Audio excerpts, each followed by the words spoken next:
حضور نبی رحمت صلی اللہ تعالی وسلم کی حدیث پاک ہے. حضور علیہ السلام فرماتے ہیں دنیا میں جو شخص مجھ پر زیادہ درود پڑھتا ہوگا. بعض روایت میں حضور فرماتے ہیں جو شخص مجھ پر دن میں کم سے کم 100 مرتبہ درود پڑھتا ہوگا. کتنے مرتبہ؟ 100 مرتبہ. کوئی مشکل کام نہیں ہے، 2 منٹ 1 منٹ میں ہو جاتا ہے. صرف پورا درود آپ کو پڑھنا نہیں ہے، صلی اللہ علیہ محمد صلی اللہ تعالیٰ علیہ وسلم، یہ درود شریف آپ نے ایک بار پڑھ لیا. اب اس کی برکت کیا ہے؟ حضور نبی رحمت صلی اللہ تعالیٰ علیہ وسلم فرماتے ہیں جو مجھ پر کثرت کے ساتھ درود پڑھتا ہوگا. بعض روایت میں حضور فرماتے جو مجھ پر دن میں کم سے کم 100 مرتبہ درود پڑھتا ہوگا، قیامت کے دن وہ شخص مجھ سے مصافحہ کرے گا. ذرا زور سے سبحان اللہ کیجیے. بہت بڑی حدیث ہے، اتنی خوشخبری ہے ہمارا آپ کے لیے. حضور فرماتے ہیں جو شخص مجھ پر کثرت سے درود پڑھتا ہوگا قیامت کے دن میں اس سے مصافحہ کروں گا. حضور مصافحہ کریں گے. اللہ اکبر. میں آپ کو بتاؤں کہ حضور علیہ السلام کا ہاتھ ایک مرتبہ حضرت انس کے گھر دسترخوان میں لگا تھا. دسترخوان میں لگا تھا تو حضرت انس فرماتے ہیں میں نے اس کو کبھی دھویا نہیں. جب بھی یہ میلا ہوتا ہے میں آگ میں ڈال دیتا ہوں، اس کی جو ہے میل دور ہو جاتی ہے. تو کسی نے پوچھا اے انس کیا اس دسترخوان کو آگ نہیں جلاتی؟ کہا نہیں. کہا اس کی وجہ کیا ہے؟ کہا اس کی وجہ یہ ہے کہ میرے نبی مہمان بن کے میرے گھر آئے تھے، میرے نبی نے کھانا کھانے کے بعد اس دسترخوان میں اپنا ہاتھ پوچھا تھا. جب ہاتھ پوچھا تھا اس دست مبارک، میرے نبی کے دست مبارک اس دسترخوان میں لگے ہیں. میرا ایمان ہے، میرا ایقان ہے دنیا کی آگ تو کیا اس دسترخوان کو جہنم کی آگ بھی نہیں جلا سکتی. جہنم کی آگ بھی نہیں جلا سکتی. اب میں کہوں ایک مرتبہ میرے نبی کا ہاتھ کسی کپڑے میں لگ جائے اس کو جہنم کی آگ نہیں جلا سکتی، پھر جس غلام سے میرے نبی مصافحہ کرے اس غلام کو جہنم کی آگ کیسے جلا سکتی ہے؟ اس غلام کو جہنم کی آگ کی مجالے کیسے جلا دے؟ میرے نبی نے فرمایا جو مجھ پر کثرت سے درود پڑھتا ہوگا قیامت کے دن وہ مجھ سے مصافحہ کرے گا. ہاں تو محبت کے ساتھ پھر ایک مرتبہ درود پاک پڑھے. اللہم صلی علی سیدنا و مولانا محمد معدن الجود والکرم وآلہ وبارک وسلم صلاۃ و سلام علیک یا رسول اللہ صلی اللہ تعالی علیہ وسلم. حضرات محترم پچھلے جمعہ میں نے ایک حدیث پاک آپ کے سامنے رکھا تھا، بخاری شریف کی حدیث پاک.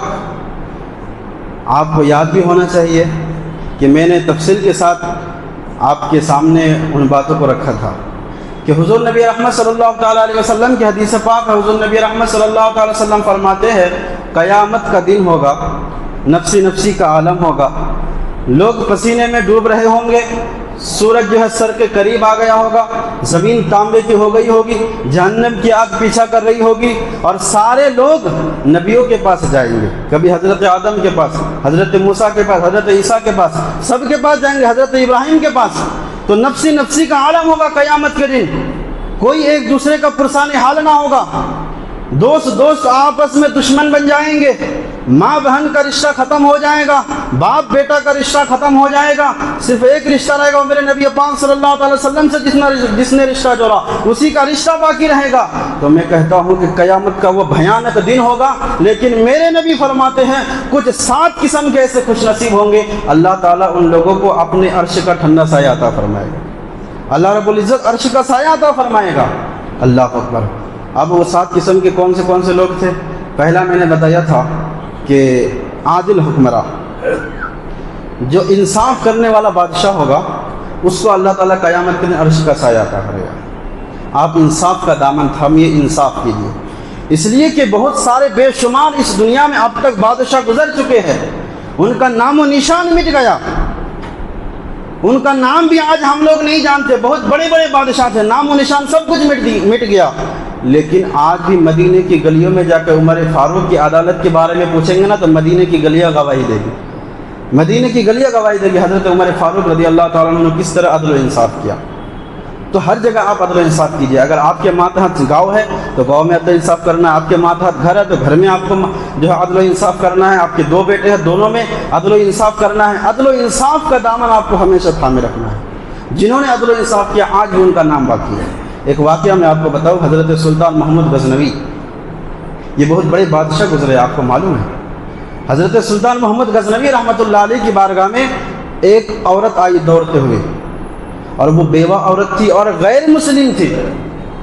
عورت آئی مدد کے لیے، غیر مسلم تھی، اور آ کر کے اس عورت نے شکایت کیا حضور ایک نوجوان آتا ہے میرے گھر میں گھس جاتا ہے رات میں، اور میری عزت اچھالنے کی کوشش کرتا ہے۔ میرے گھر میں میری 4 بیٹیاں ہیں، میرے شوہر کا انتقال ہو چکا، آپ ایسا کچھ کیجئے کہ وہ نوجوان میرے گھر میں آنا چھوڑ دے، کیونکہ میرے پاس مال و دولت نہیں ہے، بس میری عزت ہے۔ وہ خاتون جو ہے غیر مسلم تھی، لیکن حضرت سلطان محمود غزنوی رحمۃ اللہ علیہ نے کہا ٹھیک ہے، اگلے بار جب وہ تیرے گھر آئے تو میرا دربار تمہارے لیے ہمیشہ کھلا ہوا ہے، چاہے دن کا اجالا ہو چاہے رات کی اندھیری ہو، مجھے خبر کرو، میں فوراً جاؤں گا اور تمہارے ساتھ عدل و انصاف کروں گا، فوراً جا کر کے عدل و انصاف کروں گا۔ 3 دن کا غالباً عرصہ گزرا، 3 دن کے بعد وہ نوجوان اس عورت کے گھر گھسا، خبر پہنچائی گئی کہ نوجوان میرے گھر تک آ پہنچا ہے۔ اللہ اکبر، حضرت سلطان محمود غزنوی رات کے اندھیرے میں تلوار نکالے، تلوار لے کر کے وہ بیوہ عورت جو کہ غیر مسلم تھی اس کے گھر پہنچتے ہیں۔ پہنچنے کے بعد حضرت سلطان محمود غزنوی اس عورت سے کہتے ہیں کہ سنو، جب میں اس نوجوان پر وار کروں نا تو اپنا چراغ بجھا دینا، جو دیا جل رہا ہے اس کو بجھا دینا، میں اندھیرے میں اس کو ماننا چاہتا ہوں۔ کہا ٹھیک ہے۔ اللہ اکبر، پھر کیا ہوا؟ حضرت سلطان محمود غزنوی اس عورت کے اندر گئے، اس عورت کے گھر کے اندر گئے، جانے کے بعد آپ نے تلوار نکالی، اس عورت نے دیا بجھایا، چراغ بجھایا، آپ نے تلوار سے اس نوجوان کا سر قلم کیا، سر تن سے جدا کیا، اس کے بعد آپ نے اپنے سر کو سجدے میں رکھا، اللہ کا شکر ادا کیا، اس کے بعد کہا مجھے پانی لا کے دو، پھر پانی لا کے دیا گیا، کہا پھر پانی لاؤ، یعنی بار بار پانی منگایا گیا، بار بار سلطان محمود غزنوی نے پانی پیا۔ جب عدل و انصاف قائم کر دی تب وہ جو عورت تھی حضرت سلطان محمود غزنوی کا ہاتھ تھامتی ہے اور کہتی ہے کہ حضور ذرا یہ بتائیے، آپ نے تو عدل و انصاف کر دیا، میرے ساتھ جو ناانصافی تھی اس کو آپ نے مکمل کر دیا، لیکن میں آپ سے ایک سوال کرنا چاہتی ہوں۔ کہا کیا سوال ہے؟ کہا آپ نے میرے گھر میں داخل ہونے سے پہلے مجھ سے کہا کہ جب میں وار کروں تو چراغ بجھا دینا، اس کے بعد آپ نے جیسے اس نوجوان کا سر قلم کیا، اس کے بعد آپ نے اپنے سر کو سجدے میں رکھا، اس کے بعد آپ نے پھر ٹھنڈا پانی پیا ہے، ذرا اس کے وجوہات بیان کر دیجئے، وجوہات بتا دیجئے۔ سلطان محمد غزنوی رحمۃ اللہ علیہ کہتے ہیں تمہارا جو کام تھا میں نے کام کر دیا، اب مجھے چھوڑو، مجھے جانے دو، میں نے انصاف تمہارے ساتھ کر دیا ہے۔ کہا تجھے اس دین کا واسطہ جس دین کا کلمہ تو پڑھتا ہے تمہیں بتانا پڑے گا، تو نے ایسے کام کیوں کیے؟ تو حضرت سلطان محمد غزنوی کو جب وہ عورت اصرار کرنے لگی تو آپ فرماتے ہیں سنو، جب تو نے مجھے آ کر کے شکایت کی تھی نا کہ ایک نوجوان میرے گھر میں آ کے گھستا ہے، میں نے اس کے تعلق سے معلوم کیا تو پتہ کیا چلا کہ میری ایک اکلوتا بہن ہے، اسی بہن کا وہ بیٹا ہے جو تیرے گھر میں جا کے گھستا ہے، اس وجہ سے میں نے تمہیں چراغ بجھانے کا حکم دیا۔ جب میں نے اس کا سر قلم کیا ہے اس کی وجہ یہ تھی، میرے دل میں یہ بات آئی کہ اگر میں اپنے بھانجے کی شکل دیکھوں گا، اس کا چہرہ دیکھوں گا، کہیں اس کا چہرہ دیکھ کر میری بہن کی صورت یاد نہ آ جائے، کہیں خدا کا حکم نافذ کرنے میں مجھ سے کوئی کمی نہ ہو جائے، تاخیر نہ ہو جائے، اس وجہ سے میں نے کہا کہ تو چراغ بجھا دینا ہے، اس لیے تو نے چراغ بجھایا، پھر میں نے اس کا سر قلم کیا ہے۔ پھر وہ عورت آ کر کے عرض کرتی ہے حضور آپ نے سر قلم کرنے کے بعد سر کو سجدے میں رکھا، ذرا اس کی بھی وجہ بیان کر دیجئے۔ سلطان محمد غزنوی کہتے ہیں سنو، میرے دل میں یہ شوق تھا کہ میں کس طریقے سے کب اللہ کے حکم کو پابند کر کے اللہ کے حکم کی تعمیل کروں گا، کس طریقے سے کروں گا، میرے دل میں ڈر تھا کہیں تاخیر نہ ہو جائے۔ جب میں نے شریعت مصطفیٰ کے مطابق اس نوجوان کا سر قلم کیا ہے، میں نے سر کو سجدے میں رکھ کر کے اپنے رب کا شکر ادا کیا ہے، یا اللہ تو نے مجھے توفیق دیا، تو نے مجھے ہمت دیا، میں نے تیرے حکم کو نافذ کر دیا ہے۔ کہا ٹھنڈا پانی کیوں پیا؟ ٹھنڈا پانی پینے کی وجہ بیان کرو۔ تب حضرت سلطان محمود غزنوی فرماتے ہیں سنو، جس دن سے یعنی 3 دن پہلے تو نے آ کے مجھ سے کہی تھی نا کہ میرے گھر میں کوئی نوجوان آتا ہے، میں نے اسی وقت قسم کھائی تھی کہ خدا کی قسم جب تک اس عورت کو انصاف نہیں دوں گا تب تک نہ کھانا کھاؤں گا نہ پانی پیوں گا، تب تک میں نے قسم کھائی تھی، اور آج جب میں نے انصاف کر دیا اس لیے ٹھنڈا پانی پیا۔ اللہ اکبر، آج ان کا نام یہی باقی نہیں ہے، تو جنہوں نے عدل و انصاف کیا ان کا نام آج بھی باقی ہے، آج بھی منبر و محراب میں ان کے نام لیے جاتے ہیں۔ تو میرے نبی کریم صلی اللہ علیہ وسلم نے فرمایا کہ 7 لوگ ہوں گے جن کو اللہ رب العزت قیامت کے دن اپنے عرش کا ٹھنڈا سایہ عطا فرمائے گا۔ ان میں سے پہلا شخص عادل حکمراں، اور میرے نبی کریم صلی اللہ علیہ وسلم نے فرمایا دوسرا وہ شخص جس نے اپنی جوانی اللہ کی عبادت میں گزاری، اللہ کی عبادت میں جس نے اپنی جوانی گزاری، میرے نبی فرماتے ہیں قیامت کے دن اللہ سے اپنے عرش کا سایہ عطا فرمائے گا۔ تیسرا وہ شخص میرے نبی کریم صلی اللہ تعالی علیہ وسلم فرماتے ہیں کہ وہ شخص جس نے تنہائی میں اپنے رب کو یاد کیا، اپنے رب کو یاد کیا تنہائی میں، اور خدا کے خوف سے اس کے آنکھوں سے آنسو نکل آئے، اس کے آنکھوں سے آنسو نکل آئے، اللہ رب العزت اس شخص کو بھی قیامت کے دن اپنے عرش کا سایہ عطا فرمائے گا۔ آپ ذرا سوچئے، کیا ہماری آنکھوں میں کبھی خوف خدا سے آنسو آئے ہیں؟ لوگ ستاتے ہیں ہم رو دیتے ہیں، لوگ پریشان کرتے ہیں ہم رو دیتے ہیں، کبھی رب کی یاد میں بھی رو کر کے دیکھیے، کبھی رب کی یاد میں بھی رو کر کے دیکھیے۔ اللہ اکبر، جب کوئی بندہ رب کے حضور آنسو بہاتا ہے، رب کی یاد میں رب کے خوف سے آنسو بہاتا ہے، فرمایا گیا گنہگاروں کی آنکھوں کا پانی اللہ کے غضب کے آگ کو ٹھنڈا کر دیتا ہے۔ گنہگاروں کی آنکھوں کے پانی اللہ کے جو غضب ہے اس کی آگ کو ٹھنڈا کر دیتا ہے۔ اللہ اکبر۔ تو میرے نبی کریم صلی اللہ علیہ وسلم نے فرمایا تیسرا وہ شخص جسے اللہ رب العزت قیامت کے دن اپنے عرش کا ٹھنڈا سایہ عطا فرمائے گا، وہ کون؟ جس نے تنہائی میں اپنے رب کو یاد کیا اور اس کے آنکھوں سے آنسو نکل پڑے۔ یہ تین چیزوں کو میں نے پچھلے جمعہ میں بیان کیا تھا، آج پھر سے میں نے کر دیا۔ اور چوتھی چیز حضور نبی رحمت صلی اللہ علیہ وسلم فرماتے ہیں چوتھا وہ شخص جس کا دل مسجد کی طرف لگا رہے، جس کا دل مسجد کی طرف لگا رہے، مطلب ایک نماز پڑھ لیا، ظہر پڑھ لیا، اب انتظار میں ہے کہ عصر کا وقت آئے گا تو عصر پڑھیں گے، عصر پڑھ لیا انتظار میں ہے مغرب پڑھیں گے، مغرب پڑھ لیا انتظار میں عشاء پڑھیں گے۔ تو جو اس طریقے سے نماز کا انتظار کرے، اور حدیث پاک میں جس کا دل مسجد کی طرف لٹکا رہے، یہ الفاظ جس کا دل مسجد کی طرف لٹکا رہے، اللہ رب العزت قیامت کے دن اس شخص کو بھی اپنے عرش کا ٹھنڈا سایہ عطا فرمائے، عرش کا ٹھنڈا سایہ عطا فرمائے۔ ذرا سوچئے، آج ہم نے نماز کو جو ہے بہت چھوٹی عبادت سمجھ لیا، حالانکہ تمام عبادتوں میں افضل العبادت جسے کہا گیا وہ نماز ہے۔ الصلاۃ عماد الدین، میرے نبی نے فرمایا نماز دین کا ستون ہے، دین کا کھمبا ہے، اور ہم نے اس کو ہلکا سمجھ لیا۔ آج نماز پر مولانا بیان کرے نا تو ہمارے لوگ کیا سوچتے ہیں، تو نماز کے بارے میں سنتے ہی رہتے ہیں۔ یاد رکھیے میرے نبی کریم صلی اللہ علیہ وسلم کی حدیث پاک کا مفہوم ہے، حضور فرماتے جس نے جان بوجھ کر نماز چھوڑ دی اس کا میرے سے کوئی تعلق نہیں ہے، میں اس سے بیزار ہوں۔ اللہ اکبر، میں اس سے حضور نے فرمایا میں بیزار ہوں۔ حضور جس سے بیزار ہو جائے رب اس سے راضی ہو سکتا ہے؟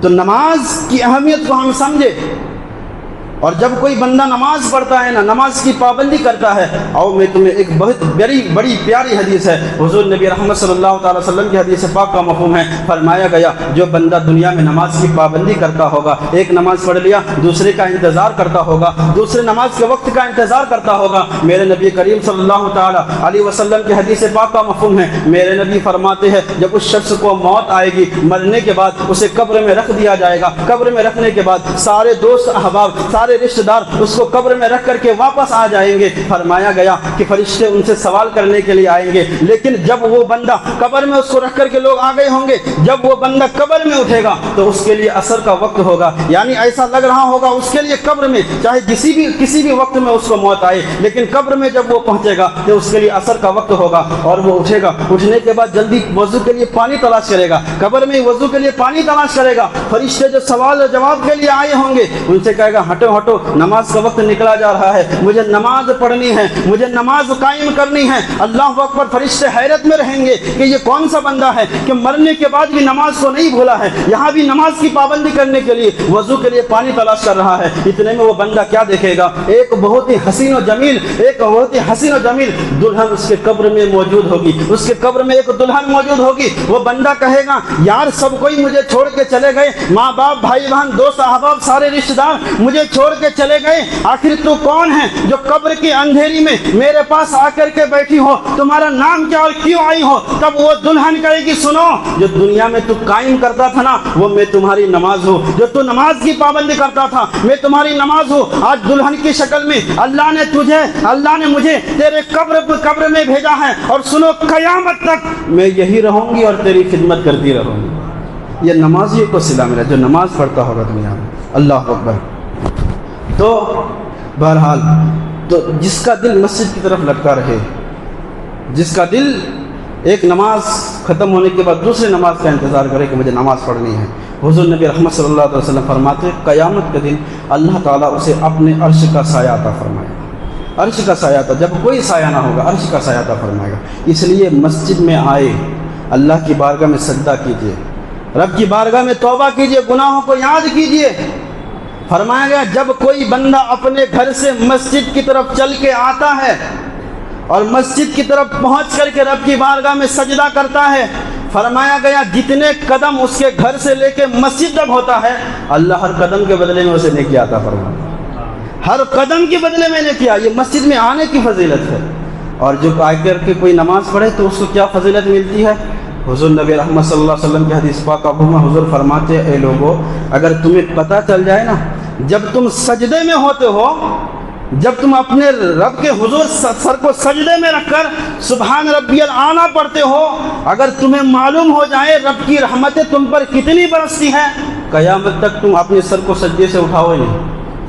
اگر پتہ چل جائے اتنی رحمتیں برستی ہے، اللہ اکبر، پھر گناہ بھی معاف ہوتا ہے، گناہ بھی معاف ہوتا ہے۔ فرمایا گیا جب کوئی بندہ جو ہے نماز کے لیے کھڑا ہوتا ہے، تکبیر تحریم اگر اللہ اکبر، تو فرشتے اس کے جو گناہ ہوتے ہیں نا اس کو نکال کر کے ایک طرف رکھ دیتا ہے، گٹھری کے شکل میں، گٹھری کے شکل میں اس کو نکال کر کے رکھ دیتا ہے، کیونکہ اللہ حکم دیتا ہے کہ اے میرے فرشتوں یہ بندہ میرے حضور کھڑا ہو رہا ہے، میری بارگاہ میں کھڑا ہو رہا ہے، تو میری رحمت یہ گوارا نہیں کرتی کہ گناہوں میں ڈوبا ہوا بندہ میری بارگاہ میں کھڑا رہے، اس لیے اس کے گناہوں کو نکال کر کے گٹھری کے شکل میں رکھ دو۔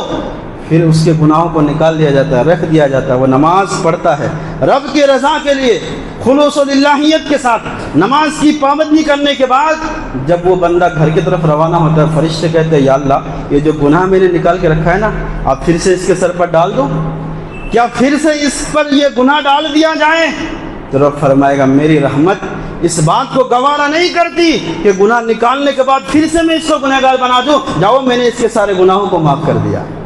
اللہ اکبر، یہ نماز کی برکت ہے، نماز سے ہم دور ہے، اس لیے ہمارے گھروں میں آج بے برکتی ہے، بے برکتی ہے۔ ہم حضور غوث پاک کا صرف 11ویں کریں گے، صرف غوث پاک کے نام سے فاتحہ کریں گے، غریب نواز کے نام سے لنگر کریں گے تو پھر برکتیں نہیں ہوتی ہے، یقیناً اس کی بھی برکتیں ملتی ہیں، لیکن حضور غوث پاک ہی فرماتے ہیں جس گھر پر بے نمازی کی نظر پڑ جائے اس گھر سے برکت ختم ہو جاتی ہے۔ یہ حضور غوث پاک کا قول ہے، بے نمازی کی صرف نظر پڑ جائے تو وہاں سے برکت ختم ہو جائے، اور جس گھر میں 6 لوگ بے نمازی ہو وہاں سے خاک برکت ہوگی۔ اس لیے نماز کی پابندی کے لیے اہم العبادت ہے، اور نماز کے بعد دعا بھی کیجیے۔ ہاں ابھی نماز پڑھیں گے ہم لوگ 2 رکعت پڑھیں گے، اور بہت سارے نوجوان ایسے نکلتے ہیں لگتا ہے کہ اسکول سے چھٹی ہو گئی جلدی گھر پہنچنا، اس طریقے سے نوجوان نکلیں گے۔ رب کے حضور آئے ہو تو رب کو راضی کر کے جاؤ، اللہ کی بارگاہ میں کم سے کم دعا تو کرو، دعا بھی نہیں مانگتے ہیں، حالانکہ میرے نبی نے فرمایا الدعاء مخ العبادہ، دعا عبادت کا مغز ہے، دعا عبادت کا مغز، اور میرے نبی فرماتے ہیں دعا مومن کا ہتھیار ہے، مومن کا ہتھیار ہے دعا، اور آپ دعا مانگے بغیر چلے جاتے ہیں۔ تھوڑی سی پریشانی ہوتی ہے ہم لوگ اس کو جا کے پریشانی سناتے ہیں، اس کو سناتے ہیں یار میرے ساتھ یہ پریشانی ہے، یار میری مدد کرو، یار میرے یہ پریشانی ہے۔ دنیا والوں کو پریشانی ہے اپنے غم نہ بتاؤ، اگر کسی دنیا والے کو پریشانی بتائیں گے وہ آپ کے سامنے تو دکھاوا کر لے گا، ایسا لگے گا کہ اس کو دکھ ہو رہا ہے، لیکن آپ جیسے ہی وہاں سے ہٹیں گے نا آپ پر وہ ہنسے گا۔ یہ دنیا والے بڑے مطلبی ہوتے ہیں، آپ کے سامنے آپ کسی کو دکھ سنائیں گے اس وقت سنے گا، ایسا لگے گا کہ اس کو بھی دکھ ہو رہا ہے، لیکن آپ ہٹیے پھر کہے گا اچھا ہوا بہت اکڑ رہا تھا۔ اس طریقے سے لوگ باتیں کرتے ہیں، اس لیے دنیا والوں سے یہ رشتہ، یہ دکھ مصیبتیں سنانا چھوڑو، نماز کی بارگاہ میں آؤ، اپنے رب سے بیان کرو، اپنی مصیبتیں اپنے رب کو بتاؤ۔ فرمایا گا جب بندہ نماز میں کھڑا ہوتا ہے تو گویا کہ وہ اپنے رب سے کلام کرتا ہے، اپنے رب سے باتیں کرتا ہے۔ تو نماز کی پابندی کیجیے، دعا کیجیے، رب سے مانگا کیجیے، رب سے مانگا کیجیے، دعا کی بہت طاقت ہے، دعا کی بہت طاقت ہے۔ میں آپ کو بتاؤں جب دعا کی بات آئی، حضرت سعد بن ابی وقاص رضی اللہ عنہ، یہ حضور کے صحابی ہے، جب کفار کی طرف سے جنگ لڑی جا رہی تھی تو ایک جنگ لڑنے سے پہلے کفار کی طرف سے حکم آیا کہ کون ہے مسلمانوں کی طرف سے جو ہم سے جنگ لڑے، کیا مسلمانوں میں اتنی طاقت و ہمت ہے کہ ہم سے جنگ لڑے، ہم سے لڑائی کرے، جہاد کرے؟ تو سعد ابن ابی وقاص گھوڑے کو لگاتے ہیں، صحابہ کو لیے لے کر کے چل دیے کفار سے جنگ کرنے کے لیے. کہا گیا سامنے دریا آ گیا, سامنے دریا تھا اور پار ہونے کے لیے کوئی کشتی نہیں تھی, کوئی ملا نہیں تھا. تو حضرت سعد بن ابی وقاص, اب دعا کی کیا طاقت ہوتی ہے یہ میں آپ کو بتانے چلا. حضرت سعد بن ابی وقاص رحمۃ اللہ, حضرت سعد بن ابی وقاص رضی اللہ تعالیٰ عنہ, وہاں جب دریا کو آپ نے دیکھا تو راستہ کوئی نہیں موجود, کشتی بھی نہیں, ملا بھی نہیں, کیسے جایا جائے؟ تو اپنے ہاتھوں کو رب کی بارگاہ میں اٹھایا, اپنے ہاتھوں کو رب کی بارگاہ میں اٹھایا اور عرض کیا کرتے, یا اللہ تو تو میرا وہ رب ہے, یا اللہ تو تو میرا وہ رب ہے کہ جب موسیٰ کی قوم جو کہ نافرمان قوم تھی اس کو تو نے دریا میں راستہ دیا. اذ فرقنا بکم البحر فانجیناکم واغرقنا آل فرعون, قرآن کہتا ہے کہ یا اللہ تو تو وہ میرا رب ہے, جب موسیٰ کی قوم دریا کے پاس آئی تو نے موسیٰ کی قوم کو راستہ دیا, اور ہم تو تیرے محبوب جناب محمد رسول اللہ کے غلام ہیں. کہاں ہے دریا, یا اللہ کہ جب تو موسیٰ کی قوم کو دریا میں راستہ دے سکتا ہے تو پھر اپنے محبوب کے فرما بردار غلاموں کو بھی دے دے, اپنے محبوب کے فرما بردار غلاموں کو بھی راستہ دے دے. صحابہ کہتے ہیں کہ ابھی دعا مانگے ہی تھے, دریا نے راستہ دے دیا, دریا نے راستہ دیا. دریا پار کر کے اس طرف گئے تو حضرت سعد بن ابی وقاص جو صحابہ کرام تھے ان سے مخاطب ہوئے, کہا کہ کسی کا کوئی سامان چھوٹ تو نہیں گیا, کوئی چیز کسی کی دریا کے اندر رہ تو نہیں گئی, کوئی سامان رہ تو نہیں گیا؟ تو ایک آ کر کے عرض کرتے, حضور میرا ایک کٹورا دریا میں رہ گیا. کیا کٹورا؟ سمندر دریا کتنا بڑا ہوتا ہے, دریا کتنا بڑا ہے, اور کٹورے کی کیا حیثیت دریا کے سامنے, کوئی حیثیت ہے؟ تو کہا کہ حضور جب ہم لوگ پار ہو رہے تھے میرا کٹورا دریا کے اندر رہ گیا ہے. اب دعا کی کیا طاقت ہے. حضرت سعد بن ابی وقاص یہ میرے نبی کے غلام ہیں, اور غلامان رسول کے انداز یہ ہوتے کہ دشت تو دشت ہے, دریا بھی نہ چھوڑے ہم نے, بحر ظلمات میں دوڑا دیے گھوڑے ہم نے.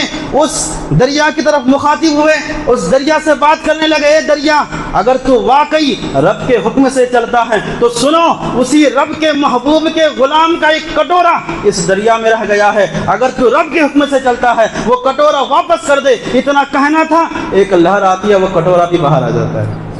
اللہ اکبر, یہ دعا کی طاقت ہے. دعا کرے رب کی بارگاہ میں تو اللہ دریا میں بھی راستہ بنا دے. اور ہم لوگ دعا سے دور ہو گئے. رب کی بارگاہ میں دعا کیجیے, مانگیے. حضرت صلاح الدین ایوبی رحمۃ اللہ علیہ, یہ کون ہے صلاح الدین ایوبی؟ فاتح بیت المقدس جسے کہا جاتا ہے, یہ حضرت صلاح الدین ایوبی ہے. فرمایا گیا جب فلسطین کی طرف سے آپ جنگ لڑ رہے تھے نا فلسطین کے لیے, تو عیسائی لوگ اس وقت طاقتور تھے, تو آپ کو کسی نے آ کے بتایا کہ حضور عیسائی لوگ جو ہے بحری جہاز کے ذریعے سے اور ہتھیار منگا رہے ہیں اور اسلحہ منگا رہے ہیں. تو آپ کو مطلب آپ کے دل میں یہ بات کھٹکی کہ مسلمان تو ایسے ہی کمزور ہے, مسلمان کے پاس ہتھیار نہیں, ساز و سامان نہیں, اب عیسائی لوگ اور ہتھیار منگا رہے ہیں, کہیں ایسا نہ ہو کہ مسلمانوں کو ہار کا سامنا کرنا پڑے, مسلمانوں کو پسپائی کا سامنا کرنا پڑے. تو حضرت صلاح الدین ایوبی ایک بزرگ آدمی تھے, ایک بوڑھے آدمی تھے, ان سے کہتے ہیں کہ اے بزرگ آدمی, اے چچا, آج رات میں رب کی بارگاہ میں آپ بھی دعا کیجئے, میں بھی دعا کروں گا کہ اللہ ظالموں کو نیست نابود کرے, ان کے ارادوں میں اللہ تعالیٰ انہیں کامیاب نہ ہونے دے. اب وہ جو بزرگ تھے نا, وہ بزرگ, رات ہوئی, دعا کے لیے جو ہے دونوں بیٹھے ہیں, وہ بزرگ بھی بیٹھے ہیں, حضرت صلاح الدین ایوبی بیٹھے, آپ بھی بیٹھے ہیں. کتنے بہادر تھے آپ. لیکن کہا جاتا ہے کہ صلاح الدین ایوبی صرف بہادر ہی نہیں تھے بلکہ ایک عاشق رسول تھے, عاشق رسول تھے اور ایک عالم دین تھے. آج کے بڑے بڑے پیر جن کا آپ دامن پکڑے ہوئے ہیں نا, بہت سارے ایسے ہیں جن کو تلفظ کے ساتھ سورہ فاتحہ بھی پڑھنا نہیں آتا ہے. دعا مانگیں گے تو کوئی عالم وہاں رہے گا تو اس کو شرم آتی ہے کہ کس انداز سے دعا مانگیں. اس طریقے سے ہم ان لوگوں کو پیر بنائے ہوئے ہیں. لیکن صلاح الدین ایوبی اس ذات کا نام ہے. اس وقت آپ نوجوان تھے, لیکن فرمایا گیا دعا کے لیے رات میں مصلی پر بیٹھے ہیں, رب کی بارگاہ میں دعا کے لیے ہاتھ اٹھائے ہیں. اور صرف دعا نہیں کر رہے ہیں، وہ بزرگ جو سامنے بیٹھ کے وہ بھی دعا کر رہے تھے، وہ کہتے ہیں میں بوڑھا ہو چکا تھا لیکن میں اس انداز میں دعا نہیں کر پا رہا تھا جس انداز میں صلاح الدین ایوبی دعا کر رہے تھے۔ اس کے آنکھوں سے زار و قطار وہ رو رہے تھے، آنکھوں سے آنسو نکل رہے تھے۔ جب صبح ہوئی کسی نے آ کر کے بتایا وہ عیسائیوں کا جہاز جو آ رہا تھا جس میں مسلمانوں کے خلاف وہ ہتھیار لے کر کے آ رہے تھے، وہ جہاز غرق ہو گیا، اس کا ساز و سامان ڈوب گیا۔ کسی نے اس بزرگ کو آ کو بتایا، جو بزرگ نے حضرت صلاح الدین ایوبی کو رب کی بارگاہ میں روتے ہوئے دیکھا تھا، تو اس بزرگ سے آ کر کسی نے کہا کہ عیسائی لوگ جو ہتھیار منگا رہے تھے ان کا ساز و سامان ڈوب گیا، غرق ہو گیا۔ تب اس بزرگ نے کہا خدا کی قسم میں یہاں کھڑے ہو کے کہتا ہوں ان کا جہاز پانی میں نہیں ڈوبا ہے، بلکہ میں یہ کہتا ہوں صلاح الدین ایوبی کے آنسو میں ڈوبا ہے، صلاح الدین ایوبی کے آنسو میں ڈوبا ہے، کیونکہ میں نے دیکھا ان کو رات میں کس قدر رب کی بارگاہ میں آنسو بہایا۔ تو یہ دعا مومن کے لیے ہتھیار ہے، دعا کا تھامن ہم تھامیے۔ میرے نبی نے فرمایا یہ مومن کے لیے ہتھیار ہے۔ تو رب کی بارگاہ میں کوئی بھی پریشانی ہو رب کو بیان کرو، رب کو بتاؤ، دنیا والے کو بتائیں گے دنیا والے مذاق اڑائیں گے۔ اس لیے بہرحال میں عرض کیا کر رہا تھا، میرے نبی کریم صلی اللہ تعالیٰ علیہ وسلم نے 7 چیزوں کا بیان کیا، ان میں سے پہلا عادل حکمراں جسے اللہ عرش کا سایہ عطا فرمائے گا، دوسرا وہ شخص میرے نبی کریم صلی اللہ علیہ وسلم فرماتے ہیں وہ جوان جس نے اپنی جوانی اللہ کی عبادت میں گزاری، تیسرا وہ شخص میرے نبی کریم صلی اللہ علیہ وسلم فرماتے ہیں جس نے تنہائی میں رب کو یاد کیا، اس کی آنکھوں سے آنسو نکل پڑا، چوتھا وہ شخص میرے نبی کریم صلی اللہ علیہ وسلم فرماتے ہیں وہ شخص جس کا دل مسجد کی طرف لگا رہے، اسے بھی اللہ اپنے عرش کا سایہ عطا فرمائے گا۔ پانچواں وہ شخص حضور علیہ السلام فرماتے ہیں جو اللہ سے محبت کرنے والا، اللہ سے محبت کرنے والا، ہر چیز اللہ سے، کسی سے دشمنی بھی کرے اللہ کے لیے، کسی سے دوستی بھی کرے تو اللہ کے لیے، اللہ کے لیے۔ آپ کوئی آدمی ہوتا ہے اس کو غصے پر کنٹرول نہیں ہوتا، غصے پر کنٹرول کیجیے اللہ کے لیے، اللہ کے لیے۔ اور حضور علیہ السلام کی حدیث پاک میں آپ کو بتاؤں، حضور نبی رحمت صلی اللہ علیہ وسلم فرماتے ہیں کسی شخص کو غصہ آیا ہے نا، بہت سارے لوگوں کو غصہ آ جاتا ہے، بہت جلدی آ جاتا ہے، تو اب حدیث کیا ہے، میرے نبی کریم صلی اللہ علیہ وسلم فرماتے ہیں اگر کسی شخص کو غصہ آیا اور وہ اس غصے کو نکالنے پر قادر بھی تھا، طاقت بھی تھی، قوت بھی تھی، وہ اس غصے کو نکال بھی سکتا تھا، لیکن اس نے صرف محض اللہ کی رضا کے لیے، رب کی رضا کے لیے اپنے غصے پر کنٹرول کر لیا، اس سامنے والے کو معاف کر دیا، میرے نبی فرماتے ان قریب اللہ تعالیٰ اس کے دل کو امن سے بھی بھر دے گا، ایمان سے بھی بھر دے گا۔ غصے پر کنٹرول کرنا یہ بہادری کی علامت ہے، میرے نبی نے فرمایا لیس الشورۃ بالشباب، حضور علیہ السلام فرماتے کہ جوان وہ نہیں جو کسی کو پٹک دے، جس کی طاقت بہت زیادہ ہو، جوان وہ ہے جو اپنے غصے کو غصے کے وقت قابو کر سکے۔ یہ حضور علیہ السلام کی حدیث پاک ہے۔ بہرحال تو حضور علیہ السلام نے کیا فرمایا کہ وہ شخص، اللہ تعالیٰ اس شخص کو عرش کا سایہ عطا فرمائے گا کہ جو اللہ سے محبت کرے، جو اللہ سے پیار کرے۔ یہ 5واں شخص تھا۔ چھٹا شخص حضور نبی رحمت صلی اللہ علیہ وسلم نے فرمایا وہ شخص جس کو کسی عورت نے گناہ کی طرف بلایا، وہ نوجوان یا وہ شخص جس کو کسی عورت نے، جس کے پاس حسن بھی ہو، مال و دولت بھی ہو، سب کچھ ہو، کسی نوجوان کو، کسی آدمی کو گناہ کی طرف بلایا اور اس شخص نے کہا کہ انی اخاف اللہ، میں اللہ سے ڈرتا ہوں، یعنی رب کے خوف کی وجہ سے اس گناہ کو وہ چھوڑ دے، میرے نبی فرماتے ہیں قیامت کے دن جب کوئی سایہ نہیں ہوگا اس شخص کو بھی اللہ عرش کا سایہ عطا فرمائے گا، اس شخص کو بھی اللہ تعالیٰ عرش کا سایہ عطا فرمائے گا۔ اور آخری چھٹا شخص حضور نبی رحمت صلی اللہ تعالیٰ علیہ وسلم نے فرمایا وہ بندہ جس نے چھپا کر کے صدقہ کیا، یعنی اتنا چھپا کر صدقہ کیا کہ دائیں ہاتھ سے صدقہ کیا تو بائیں ہاتھ کو خبر نہ ہو۔ مطلب کیا کہ جس طرح ہاتھ ساتھ ساتھ ہوتے ہیں اسی طریقے سے کوئی آدمی ان کے ساتھ ہو، ان کے قریب سے قریب آدمی رہنے والا، اس کو بھی معلوم نہ ہو۔ اس لیے کبھی کبھی چھپا کر کے صدقہ کرنی چاہیے۔ ہاں آج ریاکاری جو ہے عام ہوتی جا رہی ہے۔ آج کسی کی مدد کریں گے ہم، ایک تھیلا دیں گے، 10 فوٹو کھنچوائیں اور فیس بک میں ڈالیں گے، یہ ریاکاری نہیں ہے تو اور کیا ہے؟ یقیناً آپ دکھا کر کے بھی دے سکتے ہیں لیکن نیت پر معمول ہے۔ نیت کیا ہے کہ اس وقت یہ نیت ہونا کہ میں اس لیے دکھا کر کے دے رہا ہوں کہ مجھے دیکھ کر کے کسی اور کے اندر بھی یہ جذبہ پیدا ہو جائے، تو اس طریقے سے کریں گے تو آپ کو اور زیادہ ثواب ملے گا۔ لیکن ریاکاری مقصود ہو کہ مجھے لوگ سخی کہے، میں لوگوں کی مدد کرتا ہوں، لوگ مجھے اچھا جانے، لوگوں کے درمیان میری پہچان ہو، میری عزت ہو، میرا وقار ہو، تو پھر ایسا کام کرنا رب کی بارگاہ میں مقبول نہیں ہے، اس کو شرک اصغر کہا گیا ہے۔ اور یہی جو تم عبادت ریاکاری کے لیے کرتے ہو قیامت کے دن تمہارے منہ پر مار دیا جائے اور ایسے لوگوں کو گھسیٹ کر جہنم کی طرف پھینکا جائے گا۔ تو ریاکاری نہیں کرنا ہے، رب کی رضا کے لیے کرنا ہے۔ رب کے اللہ کو راضی کرنے کے لیے کرنا ہے۔ جب اللہ کے راضی کرنے کے لیے کریں گے تبھی آپ کی عبادت رب کی بارگاہ میں مقبول ہوگی، ورنہ صرف ریاکاری کریں گے تو عبادتوں سے بھی کوئی فائدہ نہیں ہے۔ رب کی رضا کے لیے کریں۔ تو میرے نبی کریم صلی اللہ علیہ وسلم نے 7واں شخص کے بارے میں مجھے فرمایا کہ 7واں وہ شخص جسے اللہ اپنے عرش کا سایہ عطا فرمائے گا، جس نے چھپا کر کے صدقہ کیا، کسی ایک کو معلوم نہیں ہو۔ ایسا نہیں، پہلے ہم لوگ بولتے تھے، پہلے تو لوگ بھی بولتے تھے کہ نیکی کرو دریا میں ڈال، نیکی کر دریا میں ڈال، لیکن آج اس کا الٹا ہو چکا ہے، نیکی کر دریا میں نہیں، نیکی کر سوشل میڈیا میں ڈال۔ ایسا نہیں ہے، تو آپ کبھی کبھی چھپا کر کے بھی کریں، آپ کو الگ سے خوشی مسرت ہو۔ آپ کے محلے میں کسی غریب کی شادی ہو رہی ہے، آپ ان کی مدد کریں۔ کس طریقے سے رات کے اندھیرے میں اٹھنے کے بعد 10,000 20,000 50,000 جیسا بھی ہو آپ لے لیں، اس غریب کے یہاں پہنچے اور کہیے کہ میرے طرف سے تحفہ ہے، کسی کو پتہ بھی نہ چلے۔ ایسا نہیں کہ لوگوں کو دکھا کر کے ہم ان کی مدد کر رہے ہیں، وہ بھی خوددار ہوتے ہیں، وہ بھی میرے نبی کے غلام ہوتے ہیں، انہیں بھی شرم آتی ہے، ان کا بھی لحاظ کرنا ہے۔ اس طریقے سے دے، کسی غریب کے بیٹی کی شادی میں کسی کو فریج لا کر کے دے دے، کسی کو 10,000 دے دے، 20,000 دے دے، آپ کی جتنی حیثیت ہے اس طریقے سے لوگوں کی مدد کیجیے، انشاءاللہ ادھر غریب کی بیٹی مسکرائے گی، مدینے والے مصطفیٰ مسکرائیں گے۔ اس طریقے سے لوگوں کی مدد کرنے کی کوشش کریے۔ اللہ رب العزت ہمیں کہنے اور سننے سے زیادہ عمل کرنے کی توفیق عطا فرمائے۔ استغفر اللہ ربی من کل ذنب